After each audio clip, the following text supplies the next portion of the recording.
There are pastors, medical care professionals, and passionate women and men who have joined the journey of the displaced with a message of hope. Because these people pray while they walk. Lord, give me refuge, give me some shoes, give me something to eat.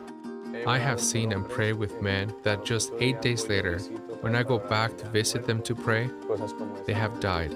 Those kinds of things hurt. I've prayed for children that within a week have died. In a sentence, all of them agree and say the country has collapsed.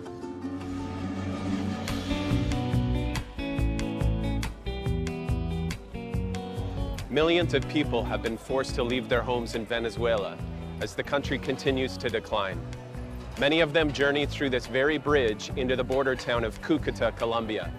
This is the Simon Bolivar International Bridge, and an estimated 30,000 Venezuelans cross through every day.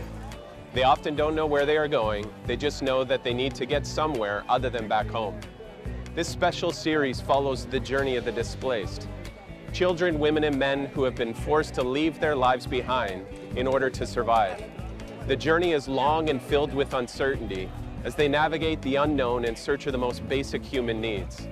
But despite the fear and dire need for assistance, they are resilient. Because on this journey, there is hope. There are communities of loving women and men who are coming together to walk alongside the Venezuelan people in their search for a new home and a new life. We invite you to be a part of this journey. This is Living Truth. This is a special edition of Living Truth, recorded on location in Colombia. Join Brett McBride as he shares the stories of the men and women dedicated to helping the people of Venezuela on their journey of hope. This is Living Truth, El Camino. The Venezuelan economic and migration crisis has grown drastically over the past few years, and it is the largest exodus in the region's history. From about 700,000 at the end of 2015, the number of refugees and migrants from Venezuela has now reached over 4 million. Living Truth is recording this special series on location so that we can present what we see, what we hear, and what we learn. We arrived here a couple days ago, and the constant stream of migrants is unceasing. Colombia is currently hosting the largest number of Venezuelan refugees and migrants, with over 1.3 million. The need that exists is overwhelming, as the resources available here in Colombia are being stretched to the max. Despite the physical walls and barriers that continue to go up as a means to divide, the local church and its people continue to stand firm for unity. There are pastors, medical care professionals, and passionate women and men who have joined the journey of the displaced with a message of hope. They have personally accepted the call to connect God's kingdom, and their hearts are united with one spirit that goes beyond physical structures of division. These are their stories. Our local mission partners are long-standing agencies committed to supporting the countless Venezuelans who have traveled through the refugee highway into Colombia. The Latin American Mission, commonly known as LAM, is a partner that works with local churches to provide a broad spectrum of support ministries for Venezuelan refugees, ensuring that resources are getting to those who need them most. So Daniel, we were just at Simon Bolivar Bridge, where tens of thousands of people every day are pouring over the bridge. Now we're at a different bridge just down the road, and as you can see, there's nothing happening here. Tell me what bridge we're at, what took place here, and why is it so quiet here? Well, this is named the Bridge of Unity. And it's ironic that it's named that way because it's a symbol of what has happened between Colombia and Venezuela and that relationships are broken.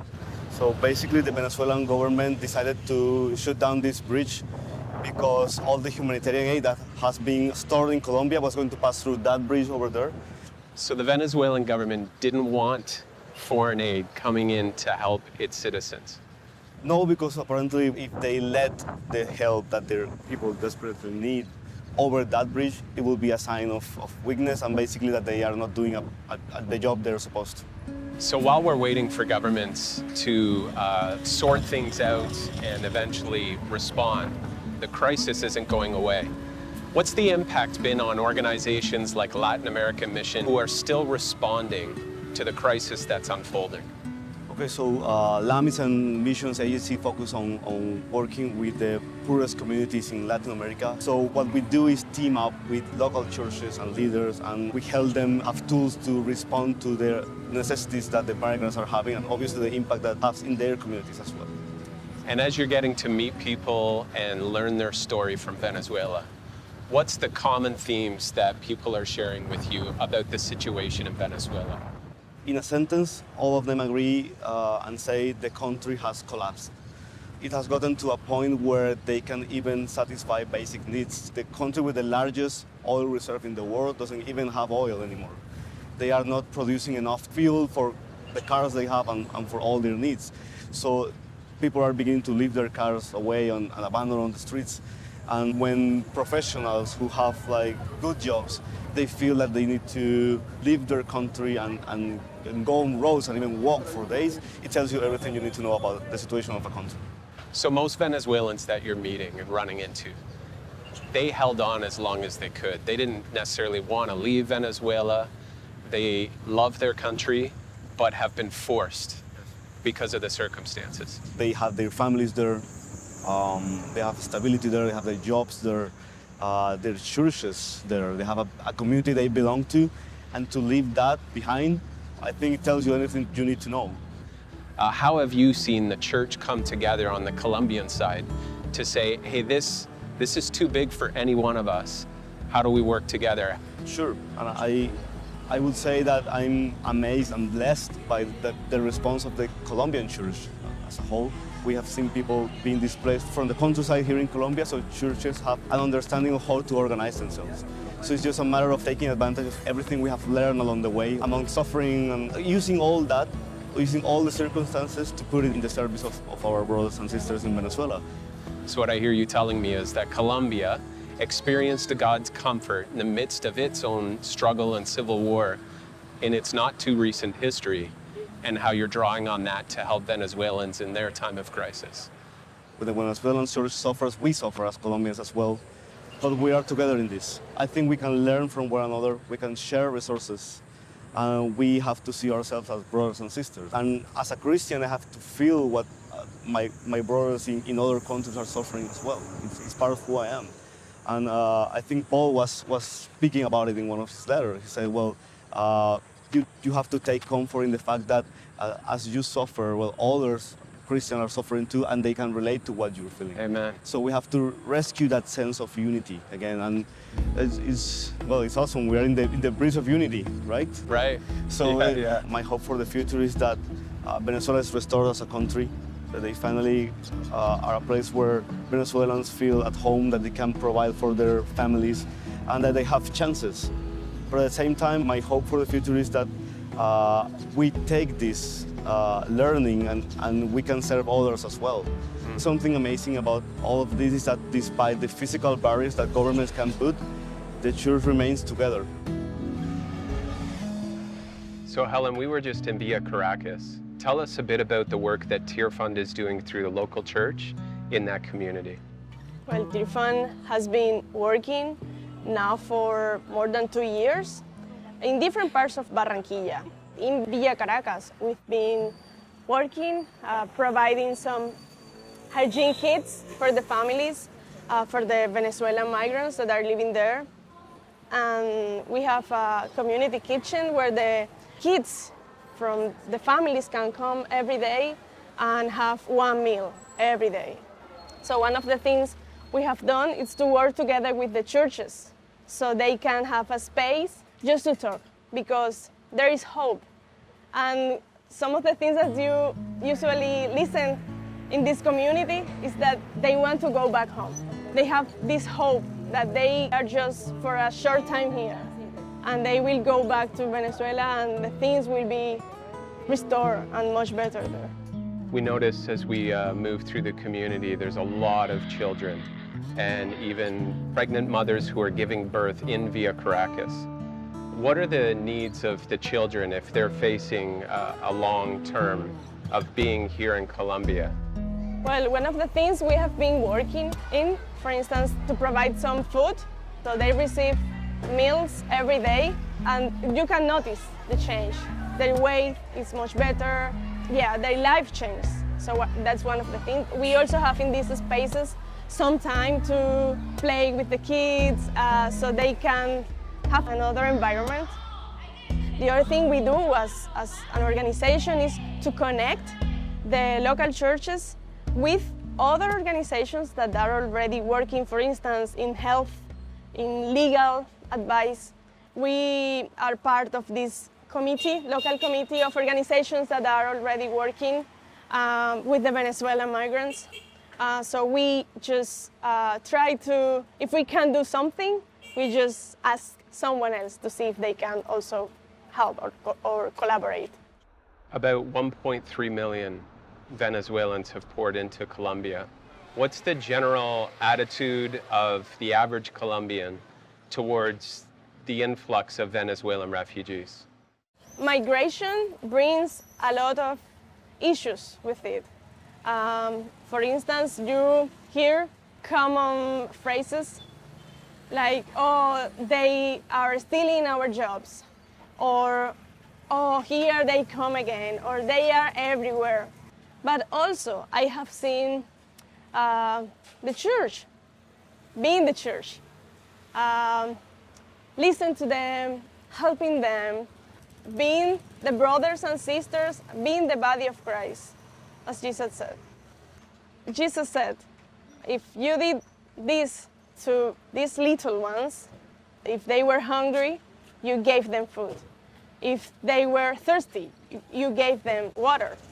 So this has been for me, like, now it's a reality. What is in the Bible, now it's happening. This is the chance to help. This is the chance to be real brothers and sisters, the real church. It's just that we need to see outside the church. We need to go outside. The Western church needs so much of what the Colombian and Venezuelan church has. Sometimes we have our values mixed up and we need them to be reset and we need to be reminded about what's important. Now we know that we are not alone. Thank you so much. Yeah. It's hard to comprehend the reality of the economic and migrant crisis in Venezuela. Prices for even the most basic supplies are skyrocketing, and necessary services are no longer accessible. Men and women are left without work as their children start to go hungry. When the situation gets this desperate, there are no real options and people are forced to leave their home, their city, and their country in order to survive. Living Truth and the People's Church are partnering with Tear Fund and Latin American Mission to provide Venezuelans with the immediate support and long-term care they need as they continue on their journey in search of a new life and home. Our goal is to raise $300,000 to help support the work of the local church through our mission partners. We need your help to reach this goal. We are told in Scripture that whatever we do for the least of these, we do for Jesus. So when we see these images of children, women, and men being forced to embark on a difficult journey in search of the most basic human needs, we catch a glimpse of Jesus. When we extend love and generosity to those in need, we're actually doing it for Jesus.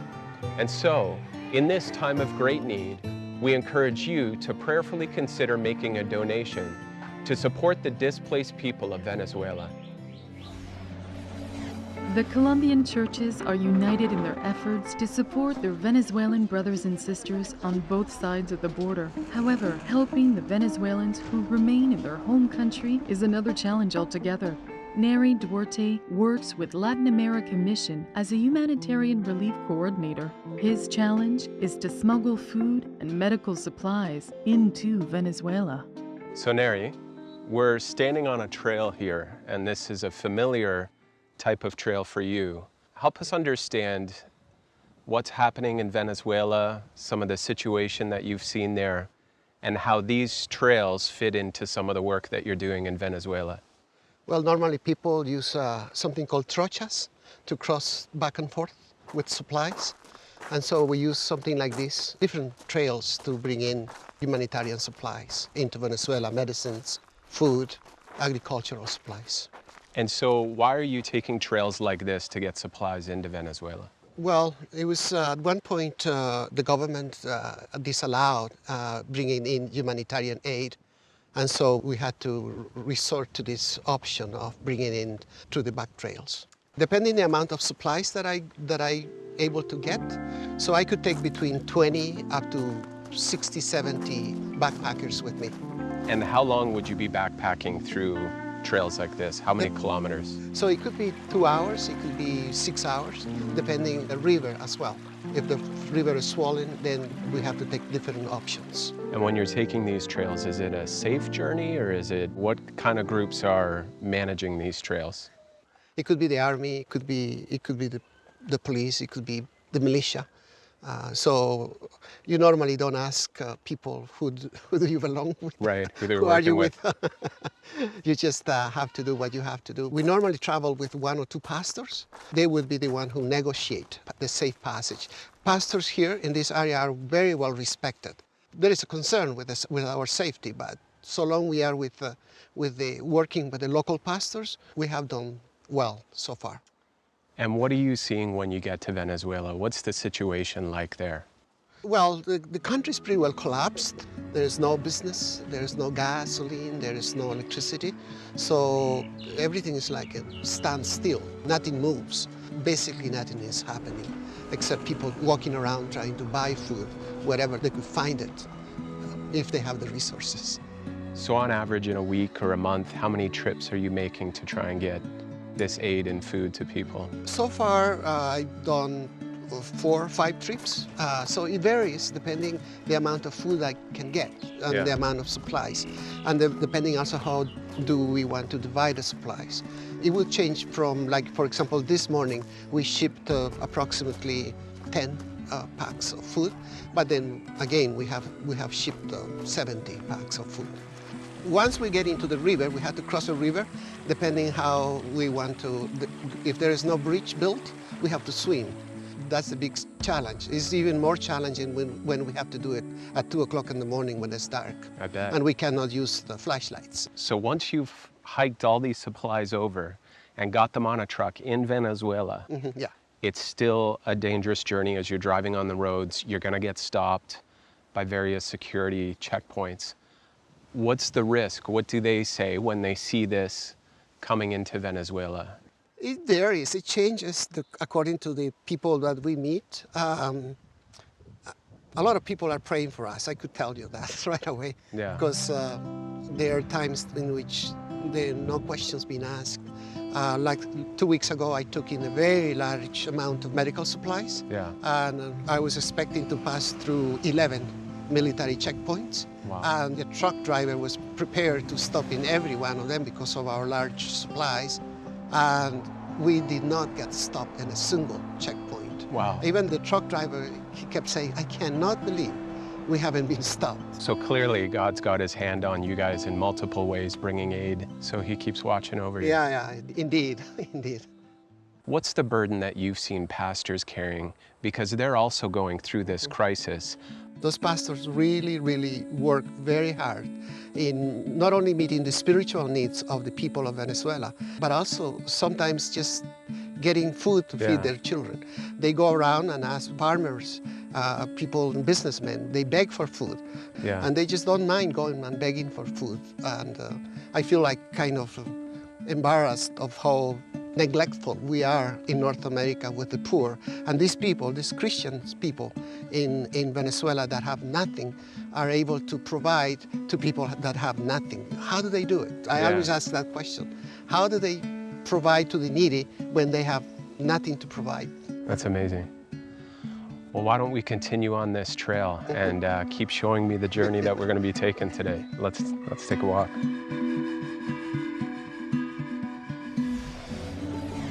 We can often make the mistake of painting the refugee reality with a single brush. But it's important to remember that each displaced group is unique in their needs and who they are as a people. Our Venezuelan neighbors aren't fleeing from a natural disaster or a war-torn situation.